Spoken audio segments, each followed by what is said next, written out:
अरे दिलबर है बेवफा तो आता मजा रुलाने में, और रूठना है काम उनका मेरा मनाने में। हर सम गुजार लेता हूँ एक शायर को बनाने में, अब आएगा मजा रवानी यार को सुनाने में।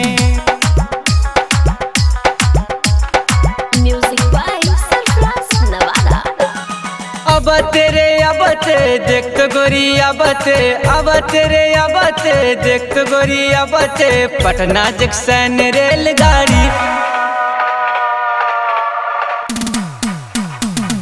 अब तेरे देख गोरी अब तेरे देख गोरी अब पटना जंक्शन रेलगाड़ी। खिड़की किनारे सुनर छोड़ी की सनम रे दिला तोड़ के, पटना जंक्शन रेलगाड़ी। खिड़की किनारे सुनर छोड़ी की सनम रे दिला तोड़ के। Recording by Apara music Nawada. Patna Nawada रे भीड़ लगल ठेलम ठेल, छोड़ी मारे मिस कॉल सीटिया है जहाँ मेल।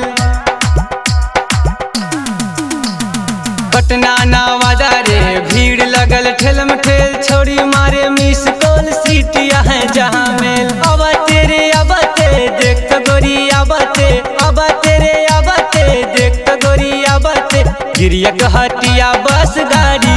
खिड़की किनारे सुनर छोरी की सनम रे दिला तोड़ के, गिरियक हटिया बस गाड़ी। खिड़की किनारे सुनर छोरी की सनम रे दिला तोड़ के।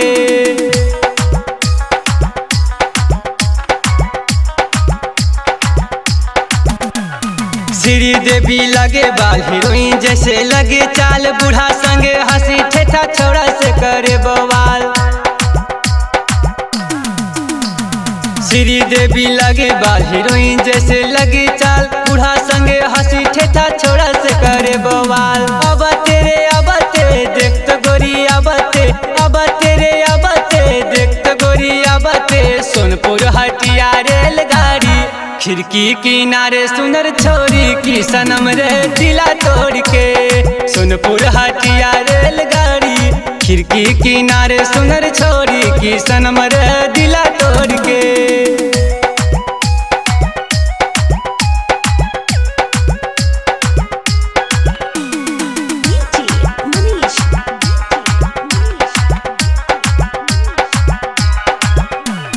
पटना राजधानी भेल यहाँ रहे खुली मेल, फ्री टिकट जाए तो टिटी लेके जाए जेल। पटना राजधानी भेल यहाँ रहे खुली मेल, फ्री टिकट जाए तो टिटी लेके जाए जेल। अब तेरे देख गोरी अब तेरे गाड़ी सिटी मारते पटना जंक्शन रेलगाड़ी। खिड़की किनारे सुनर छोड़ी की सनम रे दिला तोड़ के, पटना जंक्शन रेलगाड़ी। खिड़की किनारे सुनर छोड़ी की सनम रे दिला तोड़ के।